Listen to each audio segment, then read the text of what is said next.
Welcome to Insight Plug, the podcast where independent creators and entrepreneurs connect and inspire. I'm your host, Devon Jones. Today on our show, we have actor, athlete, and writer Matthew Godden. Matthew, welcome to the show. Thanks for having me. Glad to have you. You have a ton of projects that you worked on, and I am looking forward to hearing about all these projects. But before we tap into your projects, let's talk about Matthew so you're an actor, an athlete, and a writer. If you can share with us, how did your career start, and what field did you start in first? I'm still a power lifter, so that's my athletic background. I've competed on the world stage in Virginia Beach a few years ago. Um, I have a 700-pound deadlift. I have a almost 400-pound bench and an almost 600-pound squat. So that's one of my secret skills is being super strong. Um, and being a writer as well. When you're an actor, when you're not always booking stuff, you want to make your own work. So I'm also a creative, so I like telling my own stories and getting the community involved to help that come to life. And then, of course, being an actor, it's telling other people's stories in the best way possible. So it's a multifaceted career, and it's been an amazing journey so far. Awesome, awesome. I love that. All right, so let's touch a little bit on acting. So, could you share how was your first audition, your first part, and your first project? Oh, absolutely. My first audition was about 6.5 years ago, and it was for a Wrangler jeans commercial. I'll never forget the day. I basically, um, I got the call that day to go to this place here in Calgary, and I didn't know what I was doing, but I went. I sat in a room full of people, and I remember this 12-year-old kid just looking at me, and he's like, "So who's your agent?" And I'm looking at him, and I'm like, this kid actually talking to me?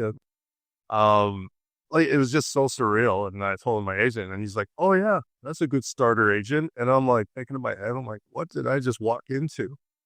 Like, this guy's a professional before he's even age 20." Um, so then I walked into the next room, and then I have the camera there, casting director, producers there, and they basically tell me stand on my mark, which is a little line right in front of the camera, so it centers me. And then they asked me the one important question that I never knew would mess you up so well. Tell me about yourself. Those three words mess up anybody if they're not prepared because you don't know what to talk about. So me, I talked about, well, I did a lot of uhs. So first of all, can't do that because that shows no confidence and you're not prepared. So I'm a bouncer. I go to the gym a lot, and I just there was a lot of stutter, like literally, and I never knew that would come out, but I was under pressure. So, needless to say, I did not book that role, but it was a good learning experience because that was my first in-person audition, and I'll never forget it. There you go. Yeah, it's those first ones are pretty tough, but we're glad that you stuck with it because since then you've worked on so many things. So let's start to jump into some of these projects. So we have this project called Prank Night. Could you share how did you get connected with that project and how was that experience? Yeah, absolutely. So, Prank Night was a independent feature film that was filmed here in Calgary at the end of last year, and it was my first actual feature film that I ever booked as part of the main cast. So that was a huge one for me. I got invited to a table read, and got, um, I basically got told which characters I needed to read for. So I didn't realize that was sort of like a kind of a test, like a chemistry read, so to speak. That's what they call it. So I read that part. And then a week later, a casting director gave me the audition, and I did the audition. And then a week later, I got the email saying with the offer. So it almost seemed like it happened really fast, but it didn't. It was more like a almost a month's trial, but it was amazing. Like I got to do my own stunts in the film. I have I'm not going to say a lot more about it because I want to keep it pretty quiet for people to watch. But it's a horror thriller revenge story, and it's gonna scare the hell out of you guys as well as keep you entertained because there's a lot going on, and I can't wait for everybody to see it. I love it. I love it. Stunts, horror, yes, definitely. We're ready for that, and if we can share that information so the viewers can check that out, we would love to do that. All right, so now let's jump into this project. This one is a mini series called Renegade Fever. How did you connect with that project, and how was that experience? Yeah, so I met this guy named Griffin Cork. I've known him for a few years, and he basically reached out to me and asked me if I wanted to come out and play on this little pilot that they were doing. Ramon Joshi he wrote it and he's also starring in it, and I know those guys pretty well. The character that I played was a gangster, and it's a '70s cop thriller where these two detectives are basically trying to stop this gangster ring of um, murder and mayhem and all that stuff. And it's very cool because it's literally like a '70s movie with lots of gratuitous blood and martial arts and all the fun stuff from the '70s. And it's so awesome that I got to be a part of that because it's not like I grew up in that era because I was born in the '80s, but it's the era of pure action and cheesiness that made you want to watch it so much more because it was just bonkers.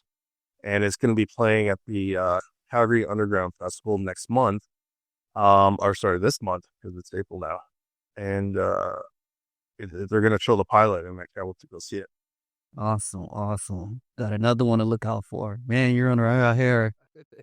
So, Matthew, if I can ask, who or what inspires you to, do the work that you do? Like, do you have like a actor that's like an inspiration to you, someone that you look up to?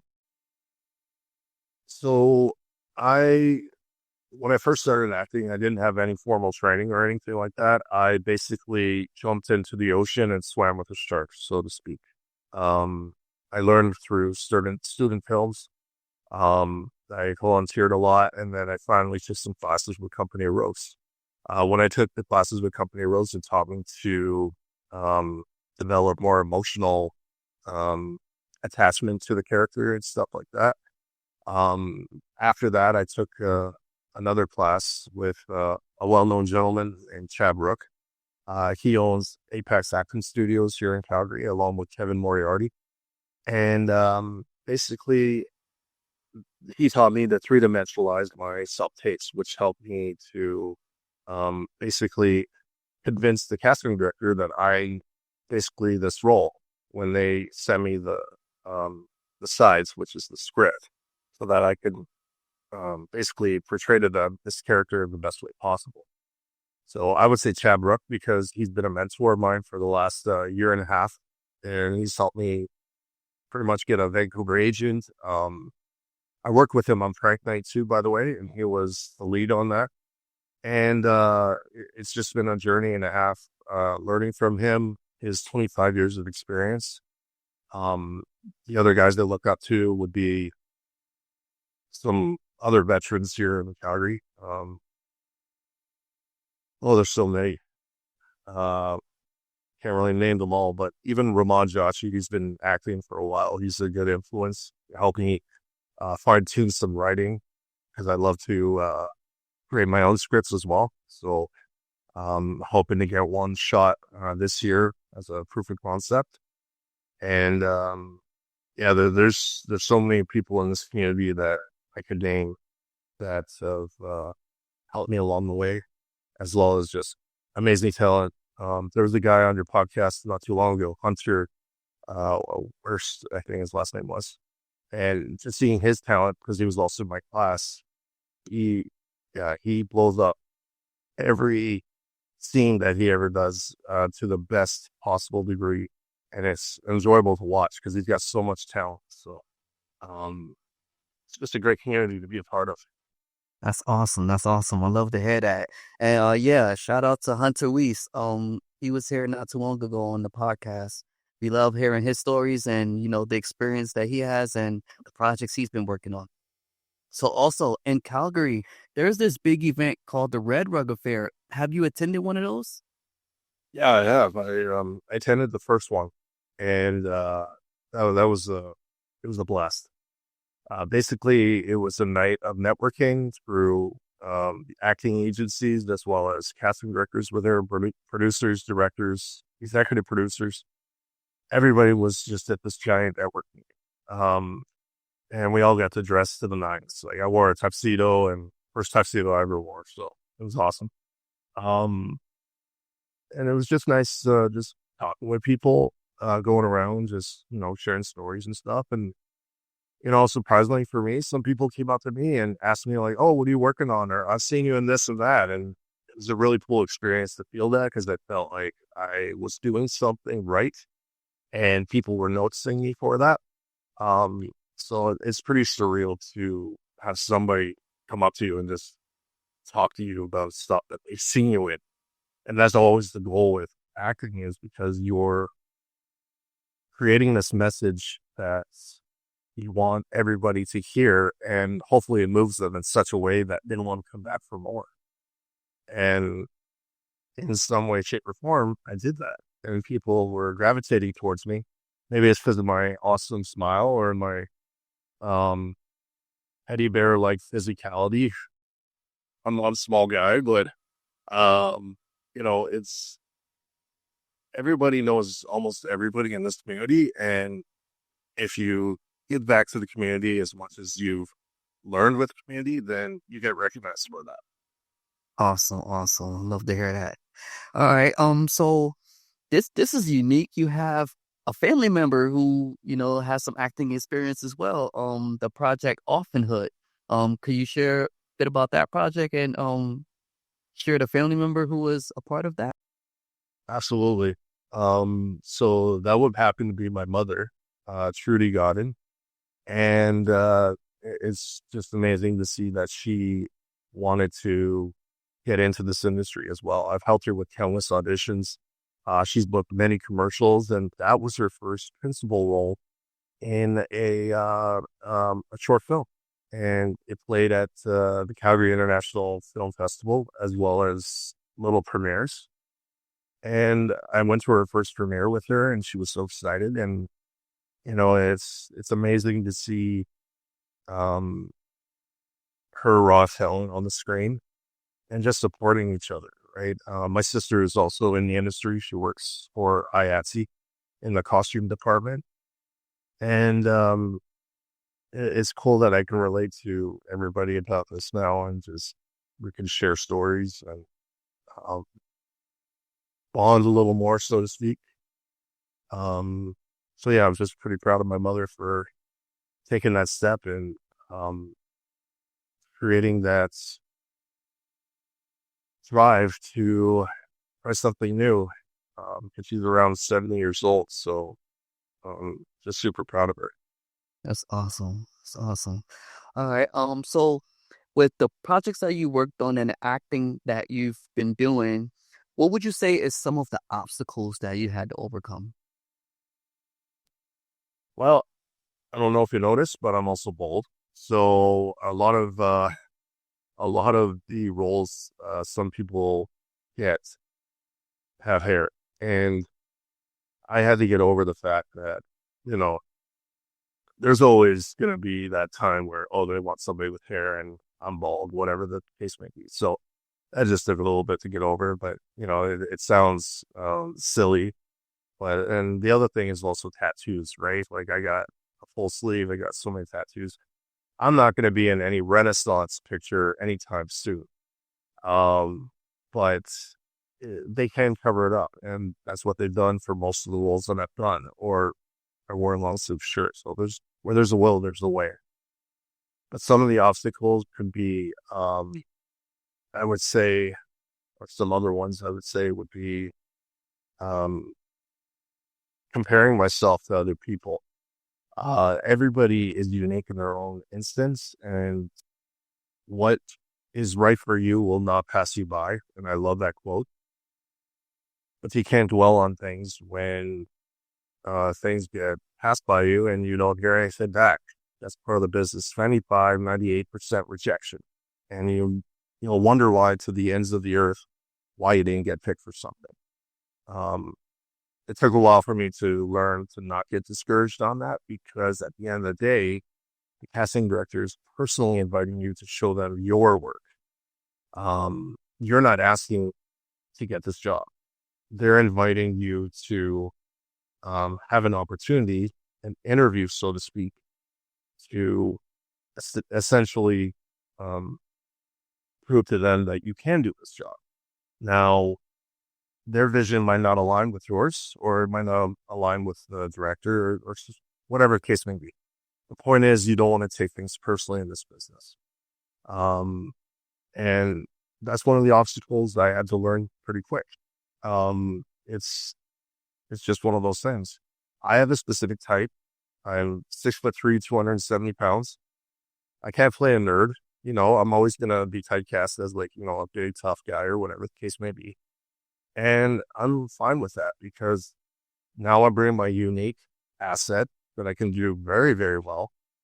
And if the role calls for it, there's a chance that I will probably book that. So it's more just trusting in your ability to do something and not worrying about what anybody else thinks, and trust your training, as well as just take the risk. Like, what do you got to lose? That's the thing too. If you play it safe, you don't grow, right? You don't grow in your comfort zone. So, um, when you take the risks, things happen. And when things happen, it makes you think. So, Thank you for sharing that. That is so true. Yes, definitely.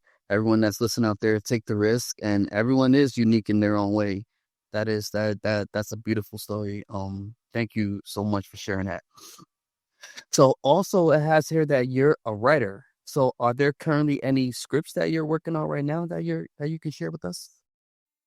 yeah, absolutely. Like I mentioned a little bit before, I'm working on a proof of concept short right now. So I'm working with another actor in the community, and hopefully going to get it made this year. It's about two detectives that are basically traveling the Alberta prairies, and they're trying to find this type of serial killer that's leaving these grotesque messages around that are haunting the detectives to see what they do next. And the grotesque messages, without giving too much away, are bodies that have been um, basically turned into artistic marionettes, and just weird shapes in a serial killer's mind. So I took influences from the movie Seven, as well as sequences from the serial killer's mind in the movie The Cell, with Vincent D'Onofrio playing that villain. Um, it was and Jennifer, what's her name? Jennifer, I forget her last name, but that movie was amazing. It was so beautifully done. It was horror, it was thriller, but it was also art, because of what the serial killer is doing. And I want to add that to my story, which gives it that creep factor. So hopefully going to get it done this year. And that's all I can say about it. Awesome, awesome. Looking forward to that one as well. All right, Matthew. So we're at that part of the show where we ask all the guests, what is a book, a TV show, or a film that you recommend to the next generation of filmmakers? It could be an actor, an athlete, a writer, someone, because you're in several different fields. So what's something that you would recommend to them? Well, what I've noticed with TV nowadays, there's always going to be a cop drama. There's always going to be a courtroom drama. There's always going to be a family type drama. And I can't really specify a certain show for you to watch, but those genres are the best to dive deep into because you get to understand the psychology of each character and it'll help with character development as well as seeing the different shots that are put on to make it become more real for you to be drawn in as a viewer and feel what the actors are feeling. Um, any CSI show, I'm just even going to say the new Daredevil Born Again. Like, I was watching a few episodes last night, and the way Matthew Murdock portrays himself as a lawyer as well as a vigilante slash hero, it's amazing. And the fact that, he can say all his litigational lawyer talk so well, and it makes you like, wow, this guy's a lawyer. And then when he's the Daredevil, he just kicks butt. So it's watching those types of shows that'll help you understand different characters. And then when an audition comes your way and it's one of those types of, maybe not a Marvel show, but one of those types of genres, it will help you get into that mind space and help you three-dimensionalize the character much more. As for a book, um, the, the 16th Round by Reuben Hurricane Carter. I read that a long time ago and it still sticks to me to this day. I love that book because it's an autobiography about Reuben Hurricane Carter that gets wrongfully accused for something they didn't do, and he has to live his life not basically being mad at the police that have wrongfully accused him for something, but he's also a boxer. He's a Golden Glove boxer, and he excels in jail doing this too. And then there's these two Canadian lawyers that try to acquit him of his charges, which they do because it's based on a true story. If you want to look at a real life scenario as well as all the inner workings of what happened, check out that book because it will create inspiration. It'll move you in such a way that when you watch the movie with Denzel Washington, you'll understand why Denzel Washington is who he is today. And yeah, I'll just say that. Awesome, awesome. Thank you so much for sharing that. All right, everyone. Thank you for tuning into Inside Plug. Matthew, thank you again for joining us. We appreciate having you on, and we're looking forward to all the projects that you've been working on. Looking forward to you getting that script into fruition and getting into production and out there in the theaters. Everyone, if you learned yeah, thank you. If you love today's episode, don't forget to check out some of our previous episodes, and don't forget to check us out on YouTube every Tuesday at 9 a.m. Remember, stay inspired and keep creating. Inside Plug, signing out.